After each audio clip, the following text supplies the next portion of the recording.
Hey everyone, welcome to this video. Today we're going to be rebuilding this Honda Foreman 450 carburetor. This can be any Honda carburetor. The process is the same. It can also be the same for garden tractors or lawnmowers or whatever. So the process is the same no matter what. So we're going to go through this, and you've probably seen videos like this 100 times, but the way that I'm going to do it is give you some tips and tricks as well of what not to clean. Carburetors on eBay if you want to just buy a replacement, if you're thinking about doing that. And we'll do a little compare and contrast on some things and give you an idea of what kits to buy and what kits not to buy when you rebuild your carburetors. So let's go ahead and get into it. The very first thing you want to do when you start to rebuild a carburetor is to go get your wife's good bath towels.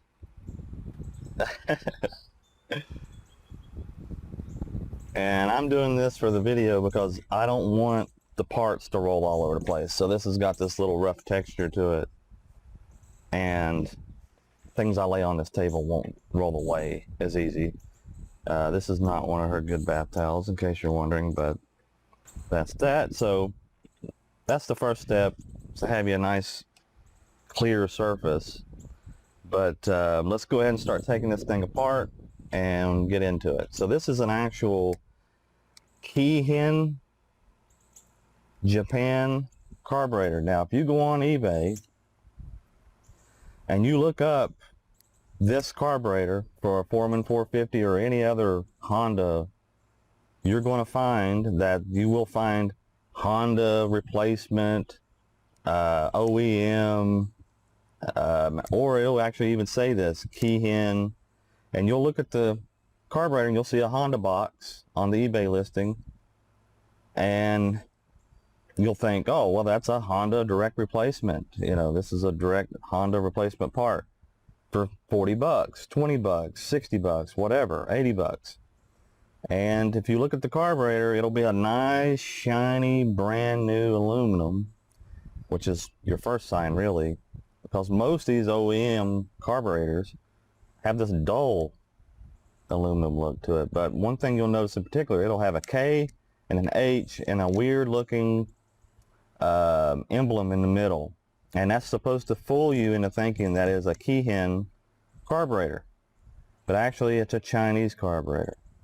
And one of the main differences, one of the simple differences you can tell if you've got a genuine, and it's not always the case.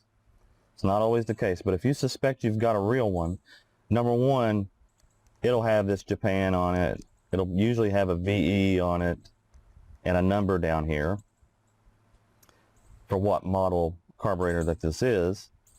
But one way you can tell simply, sometimes, most of the time, this will eliminate 98%, is just the fuel inlet. It's usually a black plastic, a cheap black plastic that usually goes up at a 90-degree angle like that. So that's a telltale sign. That's not a definite sign, but it's definitely something to look for, because all these good carburetors, these good Japanese carburetors, will have this brass tip, at least the older ones. Maybe today they make them with plastic. I could probably almost guarantee it, but I don't know about that. But in particular, these Honda Foremans, look for that. Now, if you see plastic and you feel that it's real, investigate further, but that could be a telltale sign.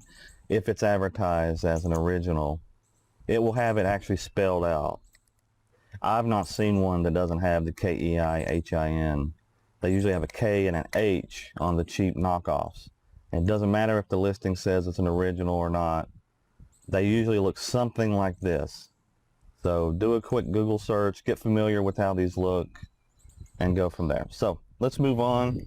That's one little tidbit. Let's go on to the next tidbit. And there's only two kits that I would buy to rebuild this. One would be the Shindy, S-H-I-N-D-Y kits. And those are good Japanese kits to rebuild these carburetors. They're about $35. And you can see here, the second is, this was the same price. I paid $35 for this.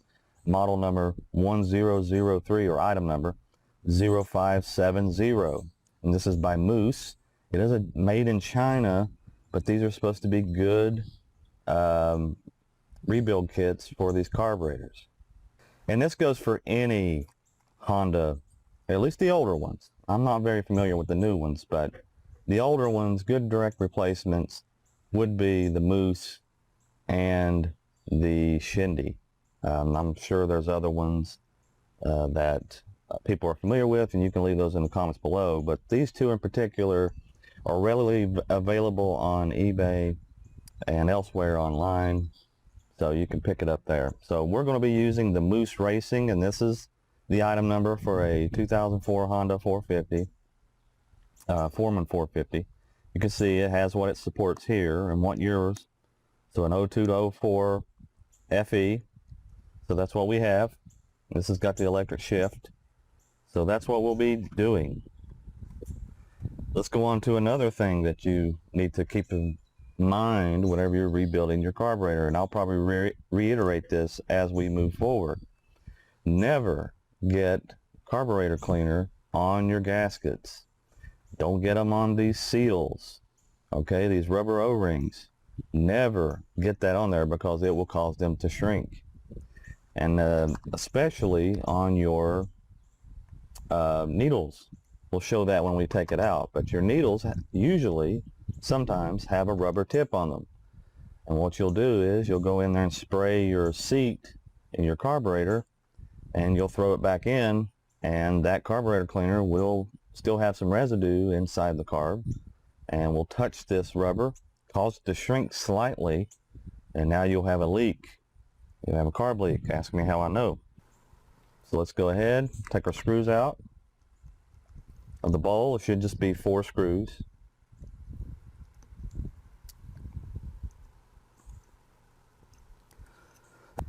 Now, one thing to keep in mind as well are the parts of your carburetor. So we have, what we're doing right now is the bowl. And what happens, I can quickly demonstrate, is fuel comes in through the inlet. There's a needle in here, what's called a needle, and a float. And that needle allows so much fluid or gasoline to come into the bowl. The float will then rise because the gas pushes the float upward, and it will close the needle. So like I said, if you got carb cleaner on that, you will then have a problem because it will keep allowing fluid even though the needle is being pushed up by the float, and there's all kinds of different problems that arise through that. We won't touch on that very much here, but let's go ahead and remove this bowl. I'm trying to keep all this in frame. Okay, and you'll see most likely this will fall out, this little plastic. This will set over this when we put it back together. Just set that to the side. Now, here's the float. That's the float right there. This carb's pretty clean. The needle is underneath here, so as fluid comes in, it pushes this downward. We're upside down. So let's say it's empty, it's like this, and as fluid comes in, it pushes on that needle and seals it. And it should be about level or a little past level, depressed, to push that needle in. So what else do we have on our carburetor? We have our fuel air mix screw. So in this case, this is what controls how much fuel to air mixture that you have. Now in particular, if this faces your engine side, it's a fuel screw. If the needle is in the back towards your air box, it would be an air screw. So in this case, it's a fuel screw. Doesn't matter, does the same thing basically, but what you're controlling is different. Now also, and that was a very important piece of the puzzle here. This is a carb heater. Now, not all carburetors, especially small engines, like lawnmowers and so forth, don't have these, but in particular these Honda 450s they do have them. And that's all this is. It just plugs in the wintertime. Let's say you're out ice fishing or whatever. It'll keep your bowl, keep the fluids warm. And that way they don't coagulate. We have a, let's move on to the next part. We have your main jet and your idle screw. And that's these screws right here. So all this is going to be replaced. We also have a little screw on the side, a little tiny one. So we'll have to remove the float bowl, or the float, in order to take that off. But we're just giving it a little eyeball inspection right now. This screw is to control your idle.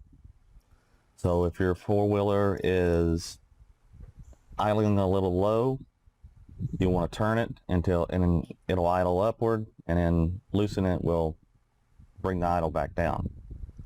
And I think that's basically it. Now, one thing I want to cover as to why I purchased, in this case, this carburetor. With these carburetors, in particular the Foreman 450s, they have this API. This API controls backfiring. So the way that it works is when you decelerate on a steep hill or something like that, you will create a tremendous amount of back pressure into the air system, and therefore fluid or fuel will enter the tailpipe and it will create backfires and pops and loud noises and so forth. So what this does is when it notices that pressure through this tube, it will squirt a little extra fuel, so that fuel burns off before it reaches the tailpipe. My particular carburetor, which was an aftermarket, did not have this attached. Now I thought this was just taken off at some point and lost, but it wasn't. It was actually left off. If you have a Honda 450, and maybe other carburetors of this era have it, this API is very important to prevent backfiring. You can find carburetors on Amazon and eBay that will not have this, and it looks exactly like this carburetor, and it will run. But if you go down a steep hill or you accelerate really fast and then let off, you'll get pops and backfires. So you might want to check out a carburetor. Caltric has them for $41, these carburetors, these aftermarkets. They're a little fiddly, but they'll get the job done. This one I paid $100 for. Now mine has this hose on this side, and there's a hose right here on this side. That's it. It doesn't have this particular diaphragm.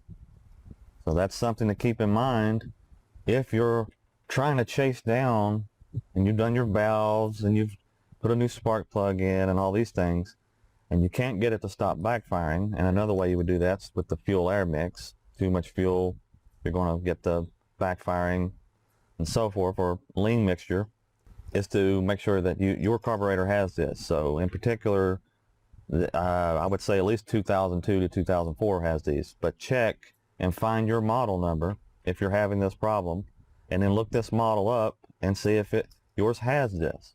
Let me go ahead and grab a flathead, because we're going to be taking the pilot, the main jet, and all that out. So first let's remove this little nipple. This is in the rebuild kit as well, and these usually shrink up, especially if you spray carburetor cleaner on them. If you can see that.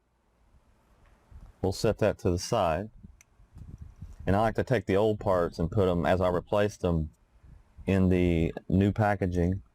Let's hope that this screwdriver fits. It doesn't, so I'm going to have to go get a smaller screwdriver. And the reason why I get bigger screwdrivers is when you're messing with these brass jets, they're easy to round over. So you want a big, thick tip. There we go. And it didn't take the whole thing out. Good thing I have my channel locks. And this jet is open. Now this carb was probably rebuilt before it was sent to me, meaning it was clean, well not rebuilt, but cleaned before it was sent to me. So I do expect it to be clean. So I'm not expecting it to be, this is your main jet. But anyway, yeah, your main jet, usually this is what gets clogged. This is what everybody talks about, the emulsion tube. This is what they're talking about. Let's see if the kit has the whole emulsion tube. It doesn't. So you actually just get the jet that goes in it. I think that's it right there. That's going to be the replacement. But we'll check it out. We'll clean it anyway while we're here. We're going to check all the tubes. And the way you clean these, if they're blocked, is just get a little strand of wire, like a scrub wire brush. Take one strand, poke it through, or compressed air. That'll do it just as well. So this is definitely open. And to keep all this together, I'm going to go ahead and screw that back in there so I don't go, what was that? So let's go ahead and see if I can do this on camera. There we go.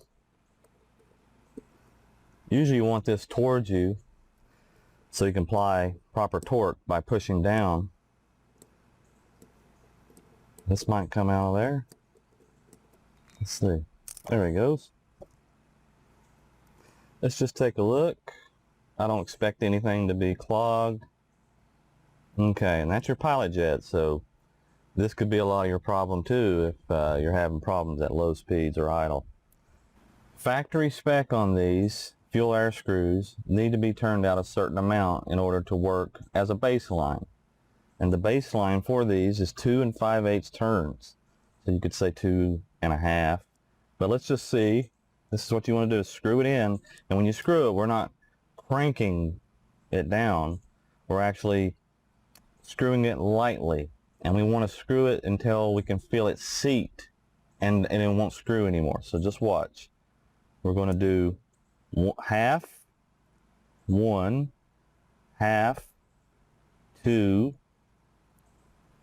half a turn, and 5/8. So they had this set correctly. Now carefully take this apart, because there should be a spring and there should be 2 O-rings attached. The aftermarket that I had was missing the spring, so somebody had been in there and had changed it out. Now the spring's not attached, but it is inside the carburetor, along with a small washer as well. So it didn't come out, and you can see that there's some black soot on that, and that certainly can affect your fuel air mix if this doesn't seat correctly. It can cause too much air, too much fuel, whatever, what have you. And the O-ring is rotted on this, so this needs to be changed. Now there should be an O-ring down in the bottom, and there is. Let's see if we can give it a few smacks. Usually you have to get you a pick or something to get that out. Or you can take a screw and very gently, if you trust yourself, screw it and pull it out, like so. Because this is going to be replaced. So if you're reusing these parts, do not do that. And let's go ahead and show quickly how this goes back together. The spring goes on, so first we have an O-ring here. Then the spring goes on. Then there's a flat washer. And then another O-ring. Like so. And that will provide the seating, and this is like I guess a backup in case this fails, to not allow air into the system. And that's how that works. So let's set that to the side, and that's your fuel air screw, by the way, in case you have forgotten. And we still got to take out this bowl, so we can do the same thing here. You have to watch doing these because they get stuck and you can break these stems. And you can see, if you don't have anything around, just use what you got, but be careful. And now we pull off the float, which looks to be immaculate, and always give it a shake, because these will, even the plastic ones, and especially the brass ones, will get fluid inside of them. And by fluid, I always mean fuel, and that will affect the float, and it needs to be replaced. Let's look at the needle. Now, what are we looking for on the needle? You're looking for stiffness, brittleness. You're looking most likely for a rim around the needle. And this one's very slight, but it looks like it's in good shape. So this could be reused. But if you're concerned, you should change it always while you're in the carburetor if it's been a few years. And that's the needle. And that's what keeps the fuel from flowing or allowing the fuel to flow into the bowl. Now for the carb kit, that's essentially it. That's all you would need to do, besides this needle right here. That's all that gets changed with the carb kit. So if you just have fuel issues, you've got a massive leak or what have you of fuel, and you think it's the needle, this is as far as you need to go. If you're doing a full carb cleaning and a full carb rebuild, we need to take the top half off. Now, one thing to remember is that this is kind of keyed here. You can see this little notch on the top, and what that'll do is tell you the way to set the bowl the next time you put it back together. So don't worry too much about that. Let's go ahead and pop those screws. We do want to keep in mind this eye hook, if that's what it's called. That's what we're going to call it. Let's go ahead and take this off. Now, while we're doing this, after I take this off, I want to show another thing real quick. So we can go ahead and remove the spring. It doesn't matter which way it goes back in.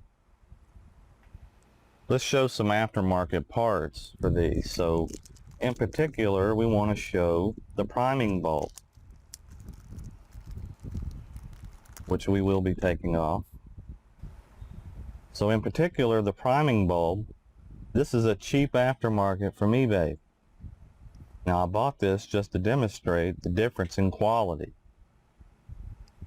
This feels very cheap and thin. Your cheaper carburetors that you buy on eBay will have this sort of primer as well. You can see the original has a thicker boot, and we'll go ahead while we're at it, and we'll pop these two screws off, because you got to take these off. Because if you're going to do a carb clean, you don't want, especially if you're going to put it in any kind of soap or spray carb cleaner, you don't want any of this rubber stuff to get carb cleaner on it, or it will ruin. That's something you don't see a lot in these YouTube videos, and you can see it is cruddy and dirty in there. So whoever tried to clean this, you've seen the sand fly out, didn't do a very good job of hiding what was really in here before. So this is something to keep in mind, that unfortunately I might have to use this aftermarket. Let's just check it. We're going to try to clean this in Dawn dishwashing soap and see if that comes back, but the diaphragm itself looks to be okay. Well, it's got cracks in it,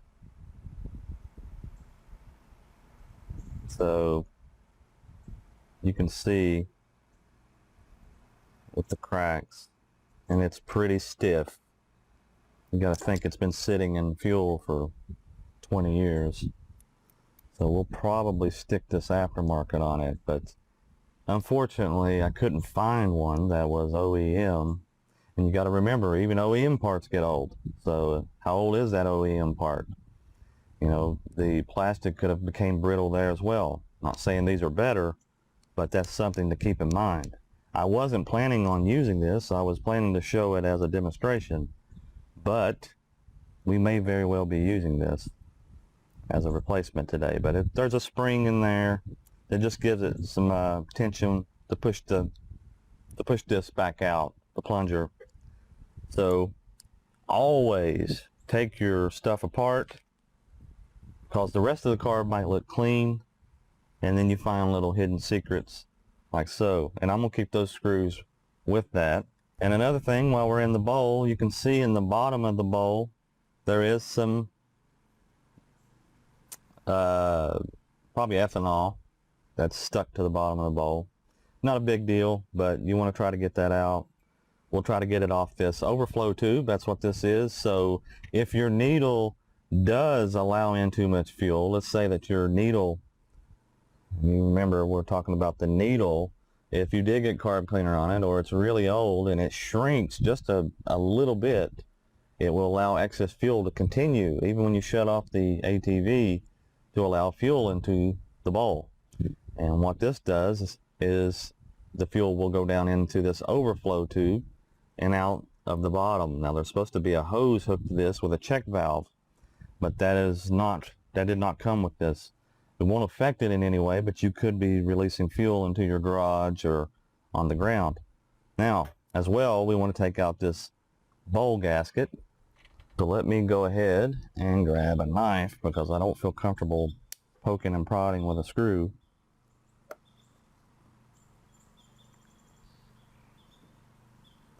You can see that is brittle, stuck, old, dried out, and it needs to be replaced. I mean, this is not pliable in any way.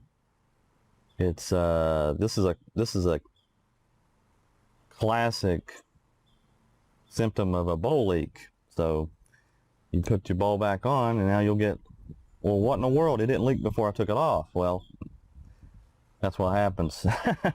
It gets glued. They glue to each other over time, and it won't leak. And the first time you take it apart, you put it back together, it will leak. So buy you a carb kit. You never know what you're going to run into when you get into these things. So the bowl itself is pretty much ready to go. Right here we have a drain plug. We'll take that out. Now, it doesn't come with a replacement drain plug in the kit, which is okay, because generally these just sit in there. And it has an O-ring. Of course, the O-ring is what keeps it from leaking. And without that, it'll leak. And you can see the tip needs to be cleaned, but make sure that is tight when you put it back in. Not super tight. We're not going Mongo tight here, but the lid looks good. So now the bowl is complete. So we take this diaphragm out, and now you'll see your needle and you'll see your diaphragm. Now, how do we know if this is any good? Two things. Is it pliable? And this one seems to be pretty pliable, in pretty good shape, good enough. And then we're going to remove the needle on the bottom. And this shows a screw. Okay, so I had to pause the video there. There's a screw down in here. It's a plastic screw, and you'll stick this in there, and you'll give it about two to three turns, and just start pushing on this needle, and it'll push that back up through there, this plastic piece. And of course, I've stuck it down in there for demonstration, and it's not coming off. There we go. So usually this is just a clip down in there. So if it's a clip, you just take that plastic clip out, put you some needle nose down there, pull that clip out, however you want to get it out of there. And then whenever you put it back, you'll put it all back together, and that clip will hold this needle down like so. See, there's a little round washer and everything, and that clip will just push it down so that needle doesn't flop around. That's basically what this is. You'll see that there's a flat washer. That may or may not be there in your case, but there is this clip that is in the middle, and that's the default factory setting. So that would be the third from the top or third from the bottom, which is in the middle. So you would count from the bottom, 1, 2, third clip from the top, 1, 2, 3, and that's where you'd put your clip. You never really want to touch this if you're having backfiring issues or anything like that. Generally, it's best, unless you know what you're doing, to leave this alone. But that's what that is. So if you set this down, for example, you're going to be cutting off a fuel from your carburetor a little bit. If you put it all the way down, you're really going to be choking that fuel from coming in, okay, to the throat of the carburetor. And the same for if you raise the clip, you're going to be allowing more fuel. So in the middle is where you want to be for stock. If you're going to take your carb cleaner or whatever, you'll take it, spray it down in there. We'll get to that in just a moment. And generally, you've already had this off because you have to take the throttle cable off before you can even take the carb off. So let's just show that. You'll take this off. That's just where your or your throttle cable comes in, and it hooks to here, and you give it throttle. And that is your idle adjustment. So let's go ahead and put these together and set them to the side. Okay. Now, there is one little jet here on the side, on the bottom. I don't know if you can see that, but I'm going to try to get in there and take that out. Now, for your idle adjustment, your kit may or may not come with a replacement spring. This is optional if you want to do that. Let's go ahead and take this jet out first. And I say optional because sometimes it can be a pain getting those back in there. It's totally possible. It's not going to affect the running of your carburetor other than the idle. And the way that I do this, if I'm going to take this off, which I'm not in this case, is I take like a blue marker or a silver Sharpie, and I'll mark the threads on both sides of this. So mark all the threads the best you can. So when you screw this back in, when these threads start to turn to you don't see the brass in this case, or the zinc, you know you're going in, and you should start to see that this is filled up with silver, for example. So you should be 9/10 or maybe even dead on where you were before, because it can be a pain trying to, well, where did I have it? Or you look at a photo you took and it's not quite working out for you. But if you're going to take that apart, that's the way I would recommend. Put you a little silver marker on that, on those threads. Don't just put it on one thread or two threads. Put it on all the threads. That way you'll know on both sides of where this screws in, okay, it's just now starting, those silver, the zinc is going away and all I see is silver, and then all I see is silver up here. I know that I'm close to where this was when I took it apart. Let's go ahead and take this API apart. You got to watch, there's springs and stuff like that. I wasn't going to take this off on mine because this is optional on most carburetors. Most carburetors don't have this, but in my case, we're going to go ahead and take it off because that primer bulb was so dirty that who knows what's inside of here. Let's go ahead and pop this off. There we go. A little bit of dirt. There's some O-rings. So if the kit came with these O-rings, we need to replace them. So that's where we're at on that. So as far as taking this apart, it's ready to be put into an ultrasonic cleaner. You can put it in your wife's kitchen sink, and she'll love that. Either way, this is, people talk about the seat. It's down in here. That's where your needle goes. Watch when you spray that fluid in there. Maybe even take like a Q-tip and some alcohol and go back behind the carb cleaner just to be safe that you don't shrink that head. The alcohol will evaporate. It's not necessary. Most people don't do that. But if you want to be safe, do something like that. So here's the process I'm going to do. I'm going to clean this in the sink with Dawn and a toothbrush, and I'm going to scrub all this off. Then we'll come back, spray it with air. So you want to spray all these holes, your seat, and that just literally goes from where the water or the gas comes in to here. That's all that does. But you'll spray air in that. You'll spray air in these three holes, Okay? Anywhere you have a hole, spray it with compressed air. Even inside of the throat of the carburetor, if you see holes, spray that. And just blow it off generally good. Maybe even try to dry it a little bit, the best you can. Down in the top, there's a hole. That's where your main jet is. You can generally just get away with blowing it through here. You don't have to go up here and do that in the throat of the carburetor. Then after we're done with that, spraying it with air, and this is your choke. This is where your choke will go. So you want to spray down in there with air too. Go back over it with carb cleaner. So this is you're gonna spray carb cleaner through here. All these holes, the same exact holes you just sprayed air through. Make sure that this is all now clean and squeaky clean. Okay, that's going to get rid of any soap residue, finger grease, or anything like that that could cause a problem. Then we're going to put it all back together. Now, what you could do is after you spray it with carb cleaner, go back over it with air one more time, and that would make sure that carb cleaner is dried out real good. That's up to you. So just go back over it, blow it out real good. So process, clean the outside if you want to, blow it out with air, carb clean it, blow it out with air. Or you could clean the outside if you want to, carb clean it, and then skip to the end. You don't have to blow it with air. Or you can just blow it with air and use no carb cleaner. Some people do that. Just depends on how you want to go about it. It's up to you and how you feel about your carburetor. So I'm going to go ahead and clean this one, and we'll come back and finish up the video. Okay, we're back.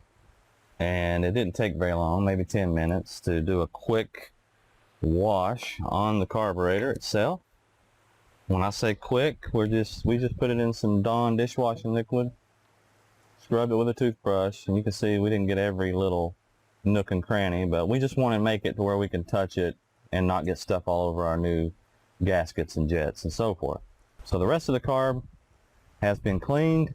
It's been blown with air. I blew inside the seat with air really good to make sure to dry out the carb cleaner.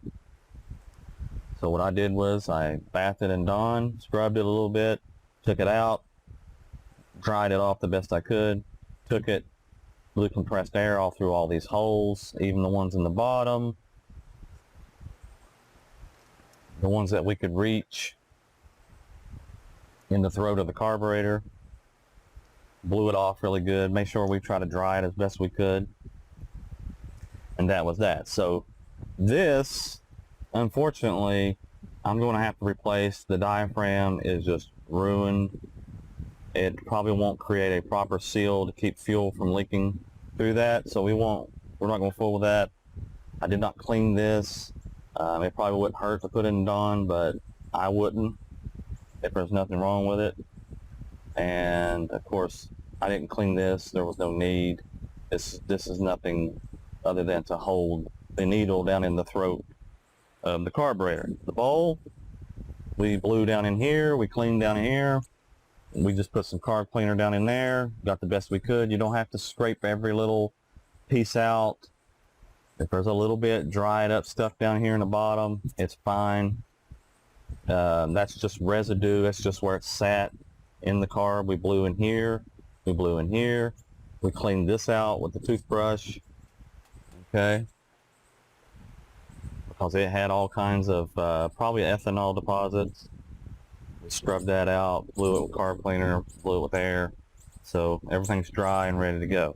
It doesn't take that long to do it that way. Most people, it's overkill. I mean, if you got a deeply disturbing looking carburetor, then that is probably warranted. So let's go ahead and move on to our carb kit. Now this way, however you want to do it, is the way to do it. But it's just the reverse of putting everything back together the way you took it apart. So we're going to go ahead and open up our kit. And the way I like to do it, and this is why I like to buy the Moose kits, it comes with this plastic tray. I can dump everything in that tray. And as you go, you can put all the parts you're taking out in this plastic bag. So they're already taken out, but we'll put those in there a little bit later once we confirm we don't need any of them. So let's go ahead and start with what everybody talks about, which is your jets. In this case, I didn't take the jets in there and clean them because they've already been cleaned. They're good. They're not blocked. So we're going to go ahead and put the main jet back in. Now, it does come with a replacement jet. So this is the emulsion tube. So it does come with a jet. So let me back up and give you the proper terminology here. So this tube is an emulsion tube, and the actual jet is screwed into the top. Now this is so you can change out jets and put bigger jets in or smaller ones. This one doesn't have a number written on it, but usually they have a number written to tell you what size jet it is. That way you know what to replace it with. So in this case, we're just replacing the jet, not the emulsion tube. Sometimes they come as one, or most of the time. So you will be replacing the jet and the emulsion tube at the same time. Now when we go to screw this in, we're just going to use very light pressure. We're not trying to seal up a, you know, you get the idea. But I see people, they want to crank everything. Here's the new jet. It doesn't have any numbers written on it either. As you can see, it's basically the same as what was in it. Let's check it. The hole. Now, I don't know if you can see that on camera, but let's see, where's it at? Yeah. So it's the same jet. You just screw that in there and give it a little bit of light. Once gas goes through it for a while, it'll get stuck anyway, but just a slight tighten on that. So that's your main jet. Let's go ahead and replace the pilot jet. So we put our pilot in there.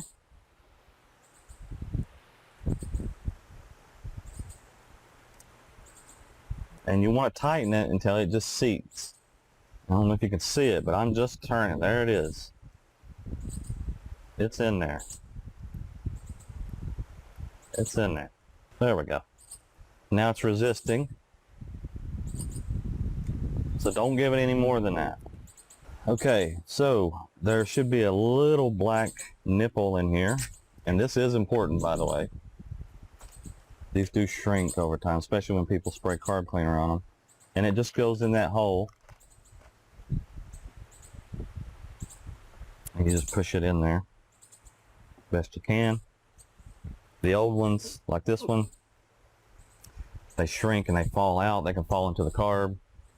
We can go ahead and grab that little side jet there that goes to the, I'm guessing that'll go to the idle circuit. There could be somebody watching this right here that wants every little step explained. You got to keep that in mind, that people that watch this may be very uncomfortable digging into their carburetor. It might run and they don't want to ruin it. Little brass jets in there, and just tighten it. It doesn't have to be cranked down. I can't stress that enough. So we've put in our main jet. We put our old emulsion tube in. We put the little black piece in, that little stopper, our idle, or pilot jet, I mean. So let's go ahead and put in our fuel air mix. In this kit, it comes covered up. That's how important this is. If this tip gets bent, and this is brass, or anything, it can be trouble. So let's check this spring that comes with it against the default. I mean, even though this stuff is supposed to be good and legit, it feels cheaper than OEM, you know what I mean? Yeah, that spring is definitely not as heavy duty. So feel free to reuse the spring if you want. Now this is where it gets a little tricky, because you're supposed to put a O-ring on the bottom of this, and they put the O-rings for the tip in a little package. So if you buy this kit, put your needles there. So, but you got to figure out which one of these is the one that goes on here. So that's a good question. Okay, so we'll pull the old one off. Well, I'm being a little rough. There's the old one. And it kind of looks like maybe this one. So we'll use that. What do you think? Now the old one's going to be a little stretched. So it's the biggest one that you have is going to be the one that it is. And there's 2 or 3 of these biggest ones.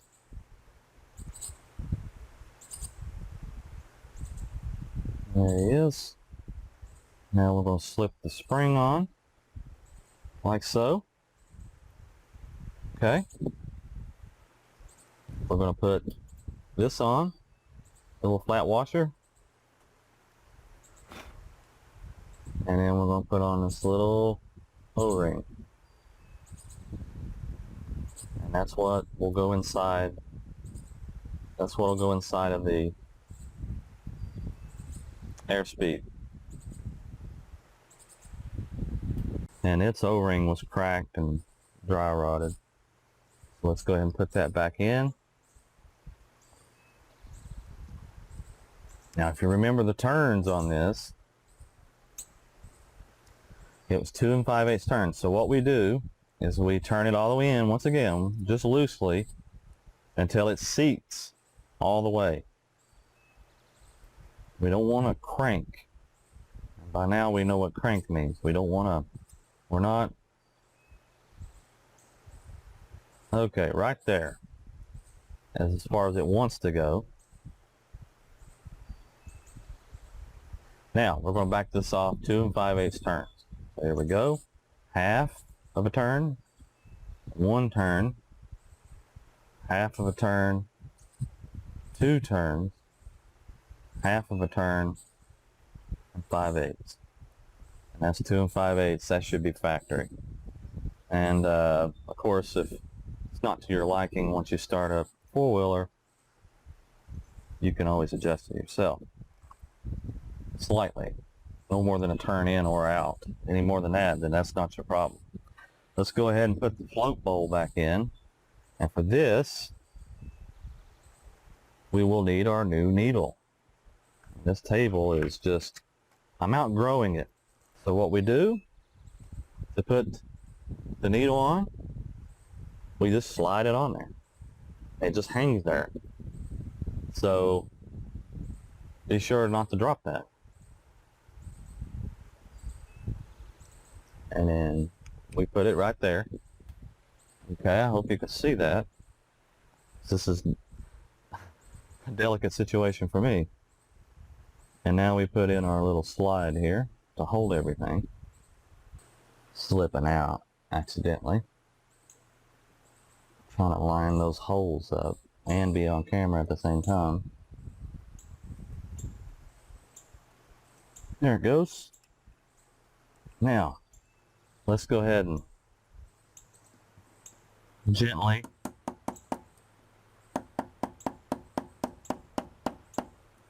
tap that in.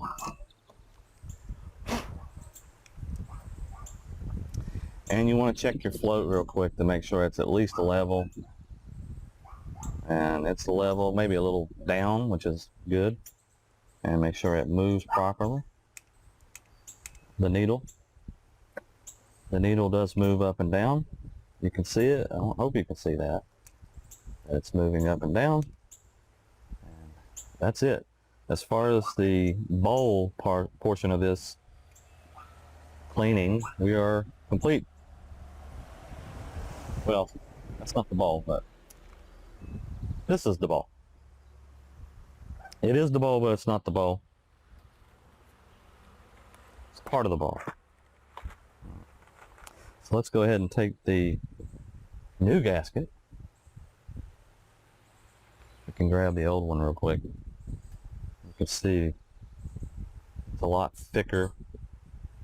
The other one's dried out and it shrinks.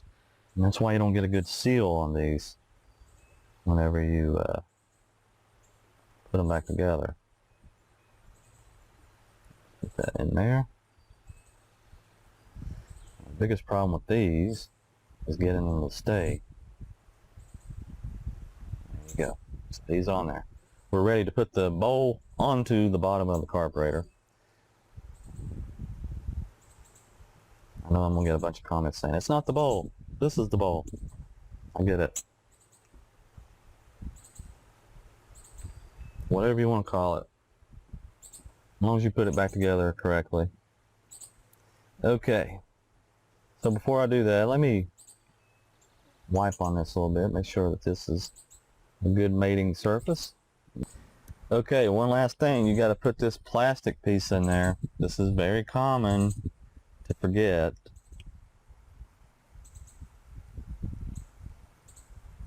And it only goes in one way as far as I know. Well, it can go in like that. So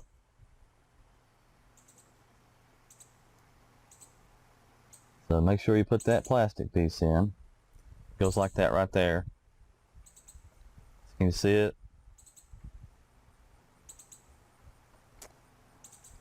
And now we can put our bowl on.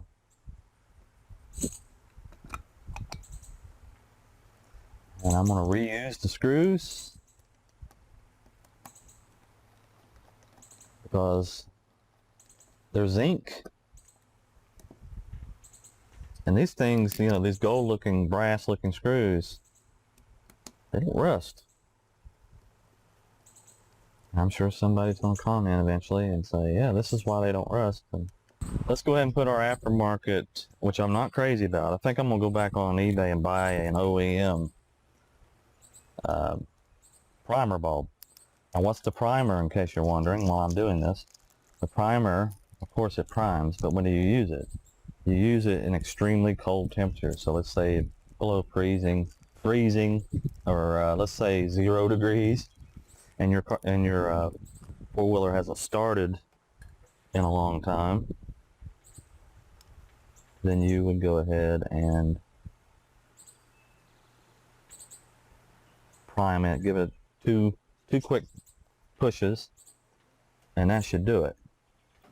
So where is the old one? Let's see. Did I put a spring in it? No. You gotta remember to put the spring in it. Where is the old one? Alright, I found the old one.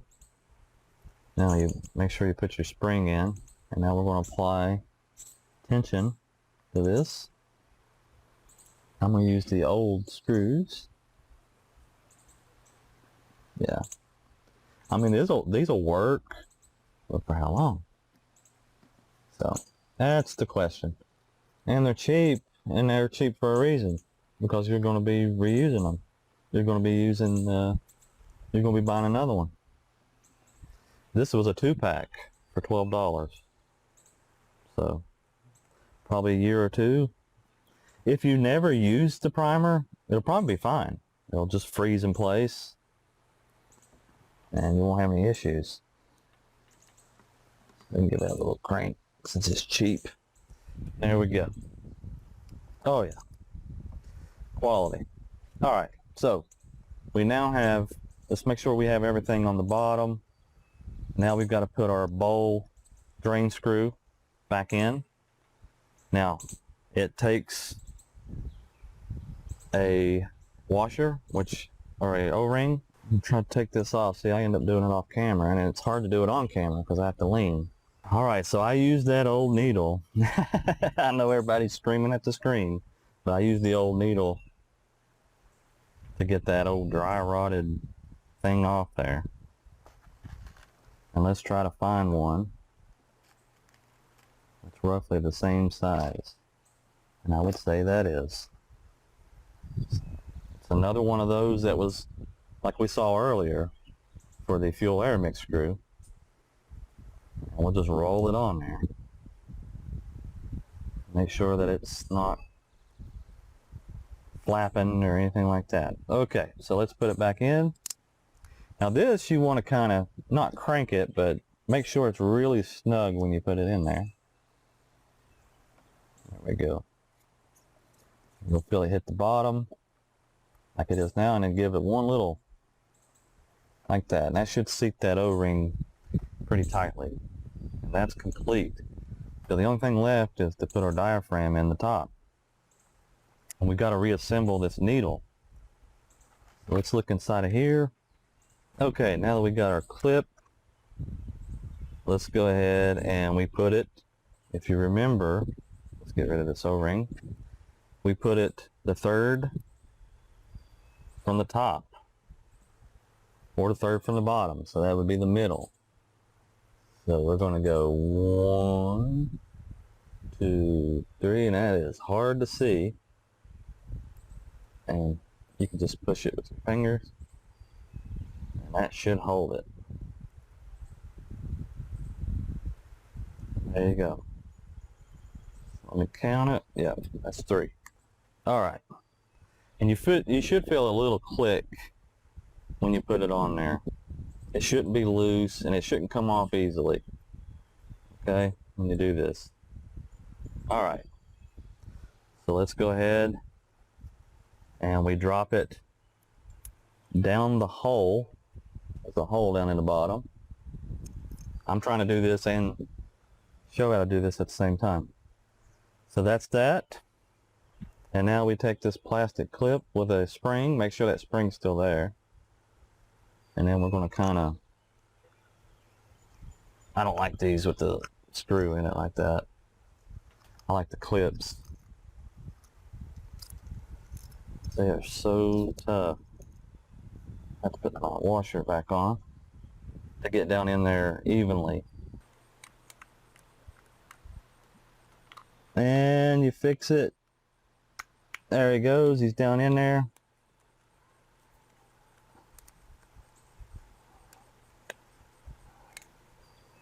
And you should be able to push it and not come back through. That's kind of how you'll know if it's in there correctly. Because you'll turn it and it kind of just, it's just clipping on to whatever it's put onto. So there you go. Kind of wipe that needle off, make sure you didn't get anything on it. So let's stick it back down in the throat. Now, this is notched out as well. You see a notch right here. And then you see this little hole right here. So we're going to set that right in there. And your needle should go through the throat of the carb here. Mine's giving me a little trouble. There we go. Okay. Once again, it's a little tough to do it on camera. I couldn't get my camera right over top of me. So let's take our spring. We're going to set it down in there. Alright, so now we put the lid on. And you remember there I talked about an indention. Well, not really an indention, but whatever you want to call that, a raised panel. That's where it goes with the indention. That's over here. And like I said, and true to promise, I am going to use the old screws, notched down with 80 pounds of torque. And now we're putting that eyelet on. Now we can give them just a little, just to make sure that they're snug. Make sure none of them are loose. There you go. And then we're going to slide that hose through there, like so. Okay, so we're all back together. Let's do one quick overview before we end this video of what we've done. We've changed out the air fuel screw. We changed out the main jet, the pilot jet, and the little tiny pilot jet screw that goes with it. We actually replaced this primer bulb because the diaphragm was bad. We blew out everything inside with compressed air. You can also use those cans of air if you don't have compressed air. Okay, let's make sure that our diaphragm or our this opens and closes inside of there. I can't think of the name of it right now on the top of my head. We've cleaned out the choke where it goes. We've sprayed everything with carb cleaner. I left this alone. You can take it apart certainly and clean it if you wish. We cleaned and replaced the O-ring inside of here and the API, and we've replaced everything and put it back together. I've only stabbed myself one time in the hand, so you got to do that at least once or you didn't do the carb clean correctly. So if you like this video, like it. If you don't like it, don't like it. And we'll see you in the next video.